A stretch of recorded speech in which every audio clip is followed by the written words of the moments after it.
This isn't just a story. It's a journey, one that'll stay with you long after the video ends.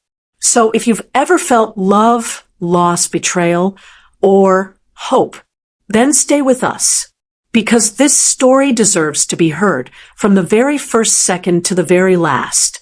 If this video moves you, even for a moment, please give it a like. Leave a comment telling us which part hit you the hardest, and share it with someone who needs to feel something real today.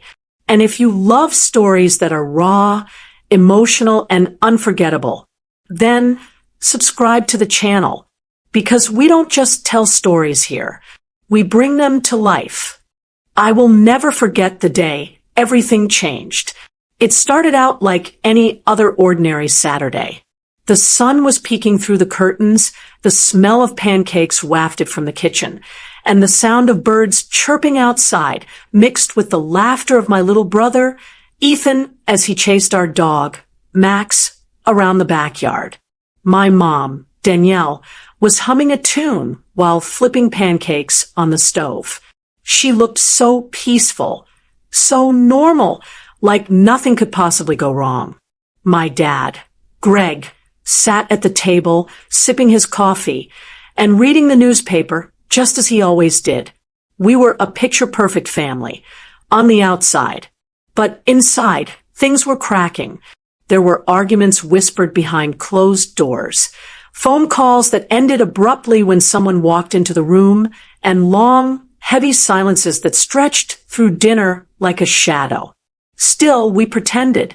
That morning, I remember helping Mom set the table, pouring orange juice into the glasses, and trying to ignore the tightness in her smile.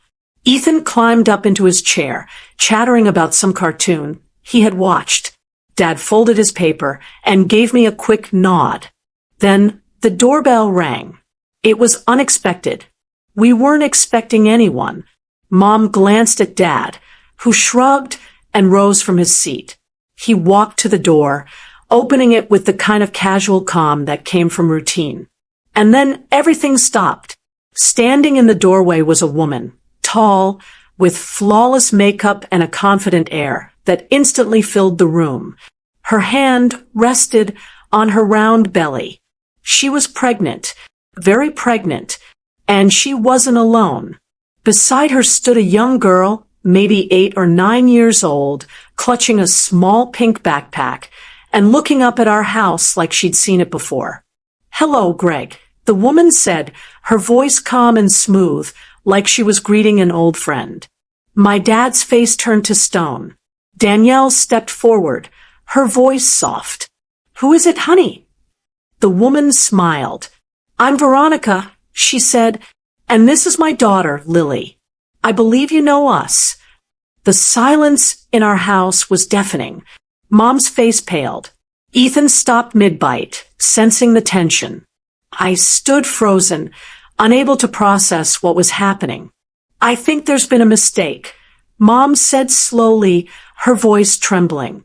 Veronica tilted her head. "No mistake. I'm Greg's partner. We've been together for nearly a year now, and we're expecting." I thought my mom was going to faint. My father opened his mouth to speak, but said nothing. Just silence. Heavy, damning silence. Lily tugged on Veronica's hand. "Mommy, is this where we're going to live?"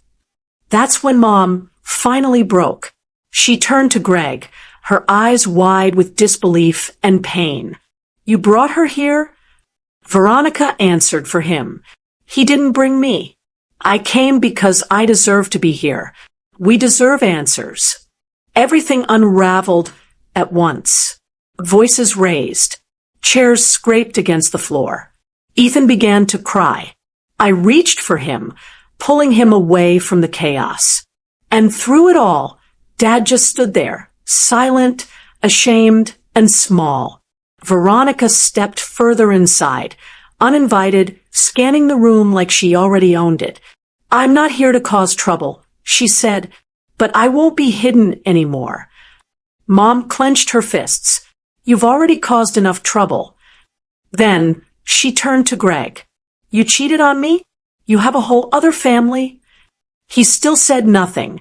I watched my mother break in real time. Her face crumbled, her body trembled, and for the first time, I saw her completely shattered.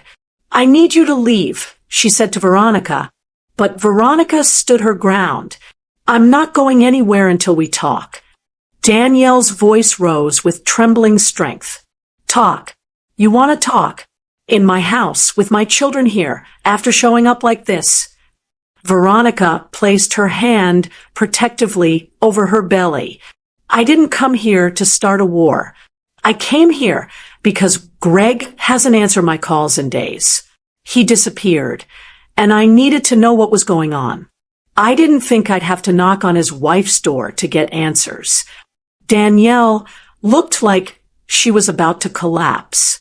I stepped in quickly, guiding Ethan toward the stairs. He was crying now, clinging to me. I want Mommy, he kept whispering. I know, buddy, I said softly.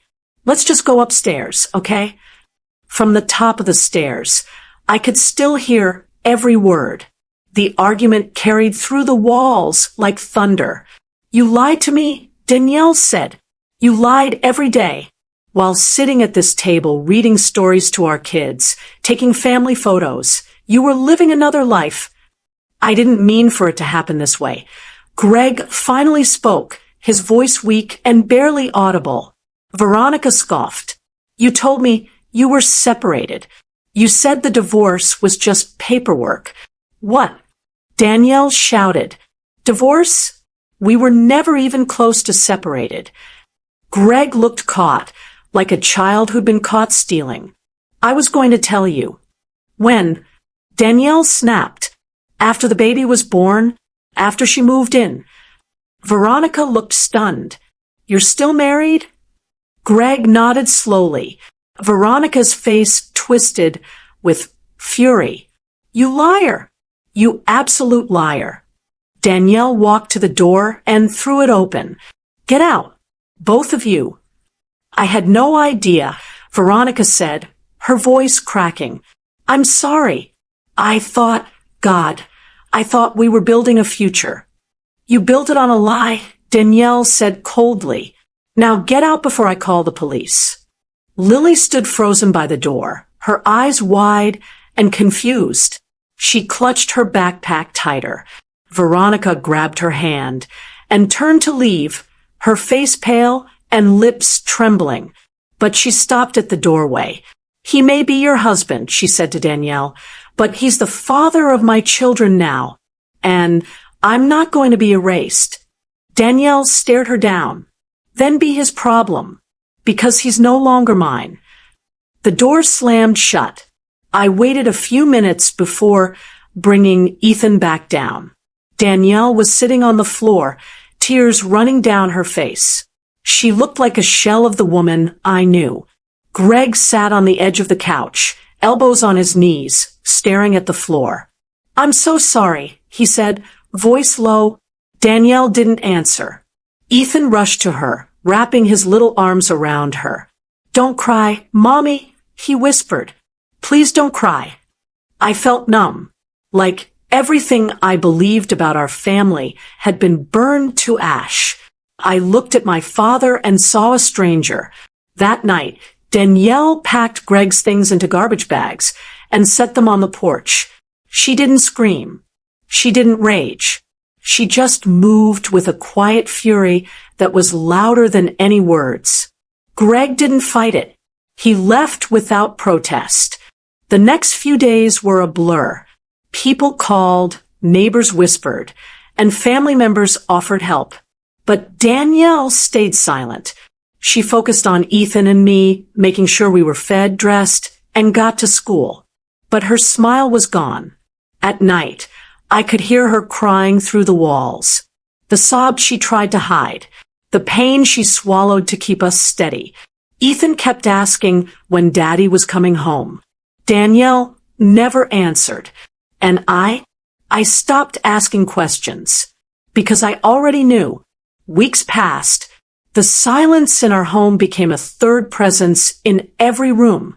Danielle moved like a ghost. efficient, present, but emotionally somewhere far away.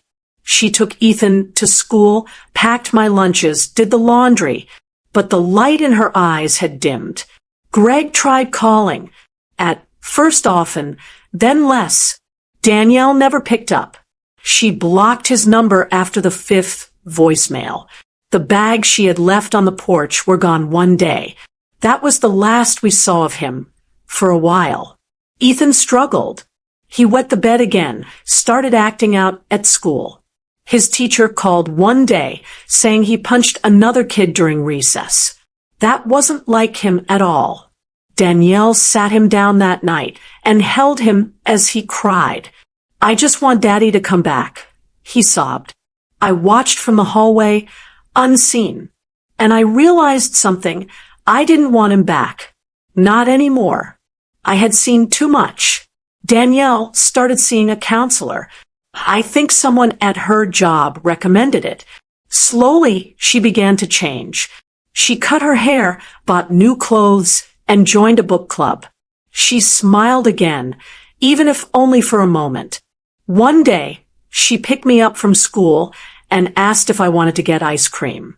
We sat at a small shop near the park, and for the first time in months, she looked me in the eyes and asked, "How are you doing?" I shrugged. "Fine." She reached across the table and took my hand. "You don't have to be strong all the time." I didn't say anything. I just held her hand tighter. That weekend, I saw Greg again. I was walking home from the library when I spotted him standing across the street, near the old coffee shop he used to love. He looked different, older, more tired. He spotted me too. He crossed the street. "Hey," he said softly. "Hey," I replied. "You look taller." I shrugged. "Mind if I walk with you?" I didn't respond, but I didn't stop him either. We walked in silence for a few blocks. "I messed up," he finally said. "I don't expect you to forgive me, but I miss you. I miss Ethan. I miss your mom." I stopped walking. "You didn't just mess up," I said. "You destroyed us." He flinched. "I know." "Do you love her, Veronica?" He paused. "I thought I did. I don't know now. Everything's complicated." I stared at him. "You made it complicated." He nodded. "I don't know what to say," he added. "I wish I could undo it." "But you can't."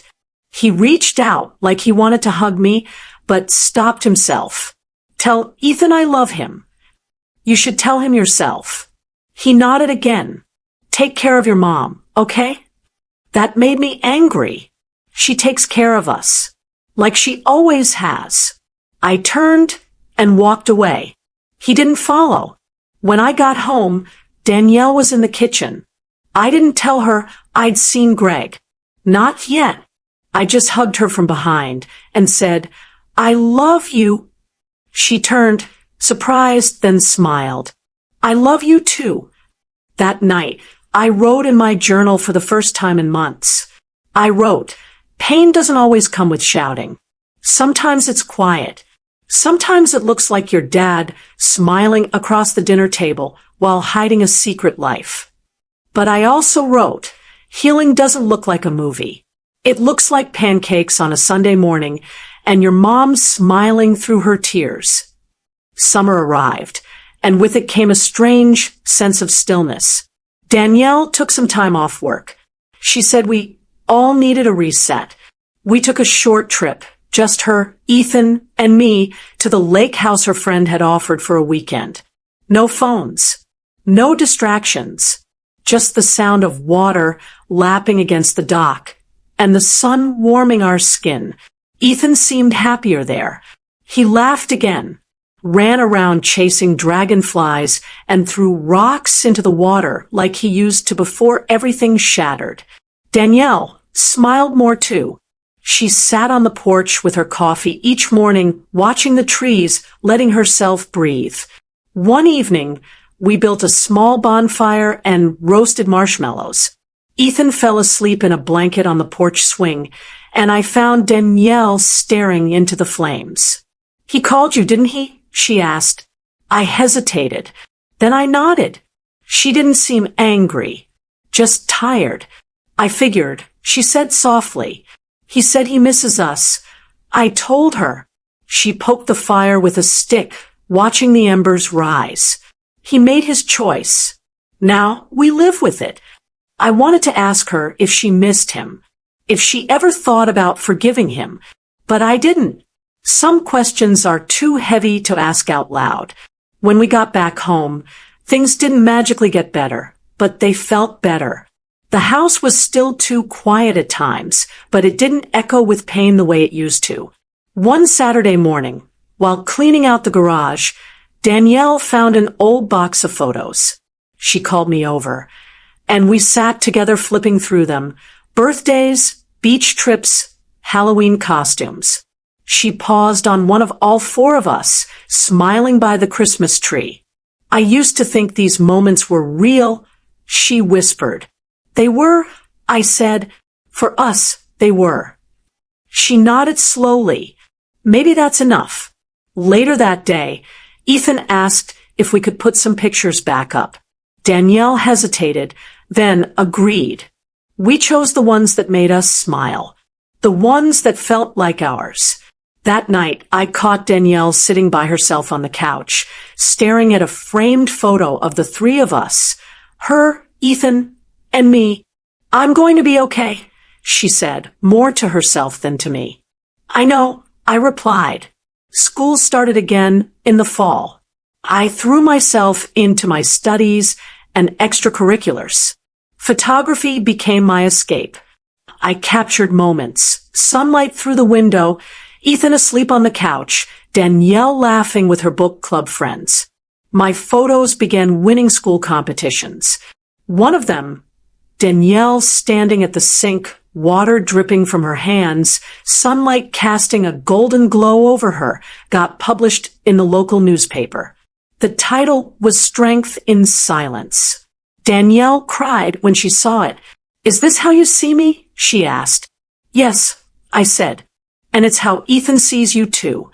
She hugged me tighter than she ever had before. Then came the day Greg showed up again. He didn't come to the house. He waited outside the school, leaning against his car. I spotted him as I walked out with my camera bag. Can we talk? He asked. I didn't answer right away. I just want to explain, he said. Please. I crossed my arms.